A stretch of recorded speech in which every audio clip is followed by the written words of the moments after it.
Hola, ¿qué tal están? Mi nombre es José Manuel López García, Razón y Fe y Agustín de Hipona. Ciertamente, a final de la Edad Antigua y comienzos de la Edad Media, la obra de San Agustín pues aspiraba a alcanzar la verdad y la felicidad, y para él ambas se encuentran en Cristo. Ciertamente, desde la perspectiva agustiniana, la fe tiene que comprenderse con los procedimientos de la razón. Se trata, por tanto, de una fe opuesta a la fe irracional defendida, por ejemplo, por Tertuliano.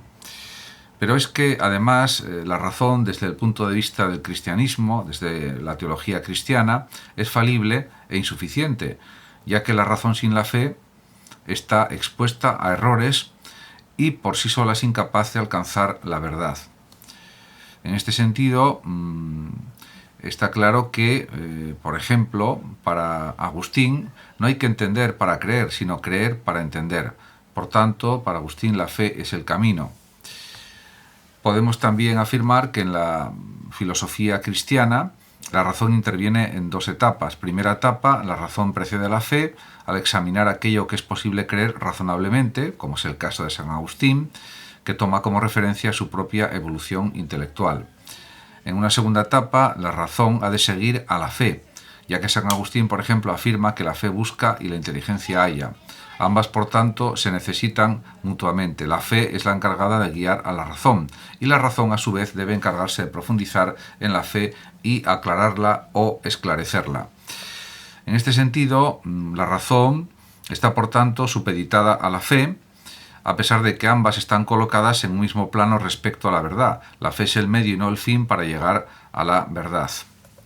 En este sentido, pues se puede afirmar que la importancia de San Agustín en la cuestión de razón y fe es algo claro. En todo caso, razón y fe pues es algo que se tiene que valorar y contemplar considerando las aportaciones de los teólogos, de los padres de la patrística, por ejemplo, San Justino, San Clemente de Alejandría y otros, como Tertuliano, etc. Y todo ese bagaje filosófico y teológico hay que considerarlo dentro de las aportaciones de la Edad Media. En cualquier caso, está claro que por lo que más se conoce a San Agustín, haciendo un resumen de sus ideas esenciales, es por la historia y la ciudad de Dios. San Agustín escribió La ciudad de Dios tras el saqueo de Roma por Alarico en el año 410 después de Cristo. O sea, en ese año 410 de nuestra era cristiana, pues Roma fue saqueada y hubo un incendio en Roma también, y eso supuso un impacto psicológico tremendo en toda la cristiandad, ya que, por ejemplo, los paganos consideraban que el cristianismo era el causante de la decadencia de Roma, algo que era totalmente falso. Esta obra, La ciudad de Dios, San Agustín tardó 15 años en acabar de escribirla, y constituye una reflexión acerca de la historia desde el punto de vista cristiano. La historia y por tanto el tiempo, desde la perspectiva de San Agustín, vienen a ser como una línea que progresa desde la creación por Dios del mundo, del universo, a la llegada del reino de Dios. Además, San Agustín introduce en la filosofía el concepto lineal del tiempo y de la historia propios del cristianismo. Desde el principio de la historia, según San Agustín de Hipona, existen dos ciudades que conviven en el mundo, que son la ciudad de Dios y la ciudad terrenal. Y San Agustín afirma que cada uno de nosotros pertenece a una de las ciudades en función de si ama a Dios o si se ama a sí mismo. Diríamos la ciudad terrenal sería la de los que se aman a sí mismos, y la ciudad de Dios la de los que aman a Dios. En este sentido, en el juicio final, según Agustín, ambas ciudades se separarán y solo los que pertenecen a la ciudad del amor, a la ciudad de Dios, los que aman a Dios, se salvarán. No obstante, también señala Agustín de Hipona que solo en un Estado cristiano puede haber verdadera justicia, porque la Iglesia encarna los principios cristianos, que son los que deben ser transmitidos por el Estado, y por tanto podemos decir que el cristianismo es superior al Estado. San Agustín, por lo tanto, defiende la intervención de la Iglesia en la sociedad civil. Es lo que se conoce como la doctrina del agustinismo político. En definitiva, para Agustín de Hipona, el poder temporal, el Estado, debe estar supeditado al poder espiritual, es decir, a la Iglesia. Ciertamente, todas estas cuestiones son realmente esenciales para entender lo que fue el tema de la influencia de la Iglesia, tanto en el ámbito de la filosofía como en otros ámbitos de la realidad. De hecho, por ejemplo, en el caso de San Agustín, luchó con la retórica, con su teología, con su filosofía contra el donatismo. Por ejemplo, el donatismo era un movimiento religioso cristiano del siglo IV que fue condenado por la Iglesia, que no aceptaba que los pecadores, por ejemplo, pudiesen formar parte de la Iglesia y exigía la pureza de los sacerdotes, ya que esta pureza implicaba, entre otras cosas, que no debían intervenir en asuntos políticos. Diríamos que Agustín defiende lo contrario, que la Iglesia debe intervenir en los asuntos políticos e incluso, por ejemplo, la doctrina del derecho divino de los reyes proviene también en buena parte de este agustinismo político y de planteamientos similares. Por otra parte, está claro que además de San Agustín hubo otros pensadores que también fueron importantes en el desarrollo de la teología, pero podemos decir que realmente, previamente a Agustín de Hipona, hubo una serie de padres, diríamos, de la Iglesia, como son los padres apologistas, por ejemplo. Los primeros pensadores cristianos son estos padres apologistas, llamados así por escribir apologías o defensas del cristianismo. En este sentido, los apologistas difieren entre sí por su actitud ante la filosofía pagana.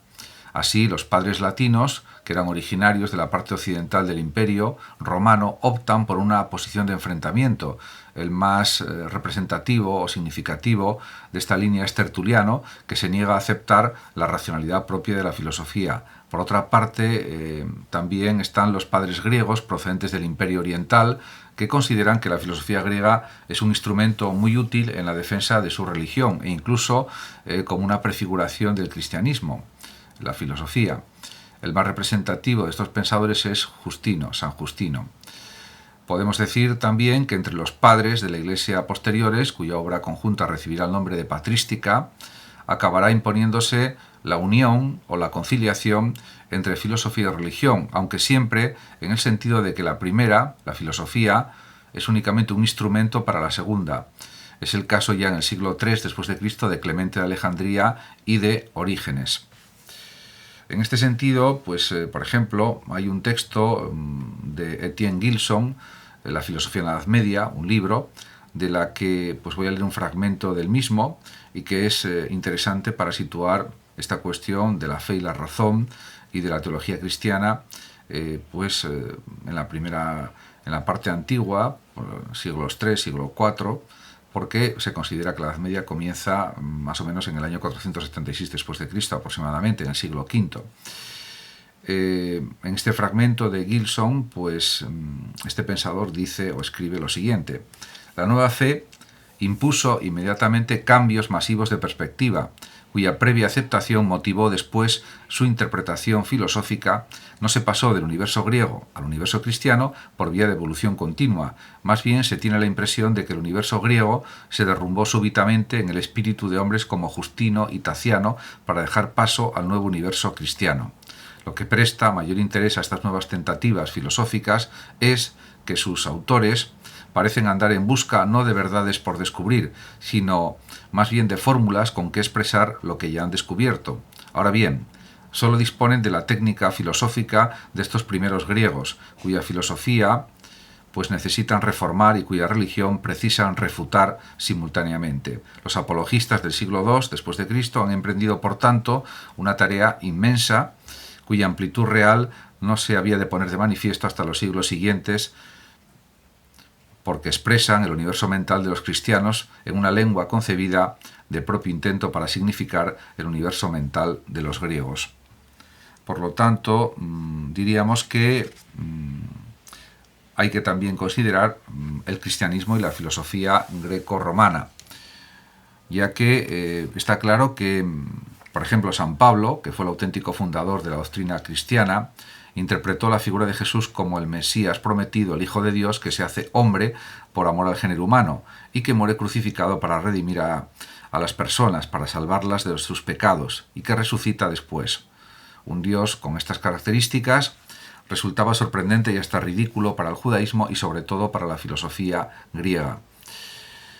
El cristianismo además trajo consigo conceptos ajenos a la filosofía pagana, a la filosofía griega fundamentalmente y también a la romana, pero sobre todo a la griega, a la de Platón, Aristóteles, etc.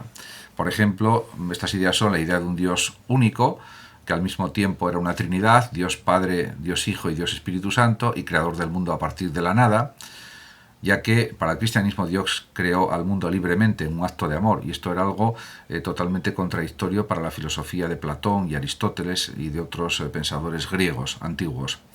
También, pues otro concepto ajeno a la filosofía pagana es el concepto de redención. Dios se hace hombre para salvar al mundo. También el hombre, según la concepción cristiana, un ser hecho a imagen y semejanza de Dios, con un alma inmortal y un cuerpo que resucitará al final de los tiempos. La idea de la resurrección al final de los tiempos era algo totalmente absurdo para los griegos antiguos. De hecho, cuando San Pablo pronunció sus discursos en el Areópago de Atenas y también en el Ágora de Atenas y por Corinto y otras zonas de Grecia, pues era objeto de mofa por parte de los griegos. Se burlaban de él porque hablaba de la resurrección de los cuerpos, algo que parecía impensable o inconcebible para los griegos de la antigüedad, del siglo I después de Cristo.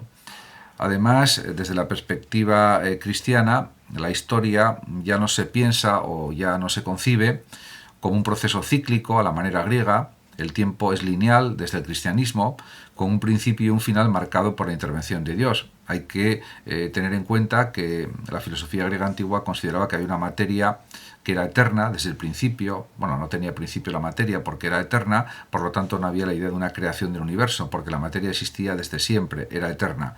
Y esto era algo totalmente contradictorio con la doctrina cristiana, con los dogmas cristianos. Por otra parte, San Pablo, por ejemplo, había rechazado explícitamente la sabiduría griega en sus textos.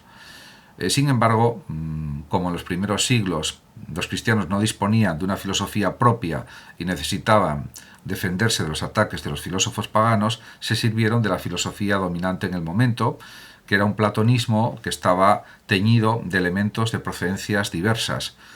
Esto explica, por ejemplo, que el platonismo dominara durante siglos el pensamiento filosófico cristiano. Si pensamos, por ejemplo, en la filosofía de Plotino, en el neoplatonismo, etc. Por otra parte, hay que destacar que el acercamiento entre la filosofía y la religión formaban parte también del ambiente cultural de la época.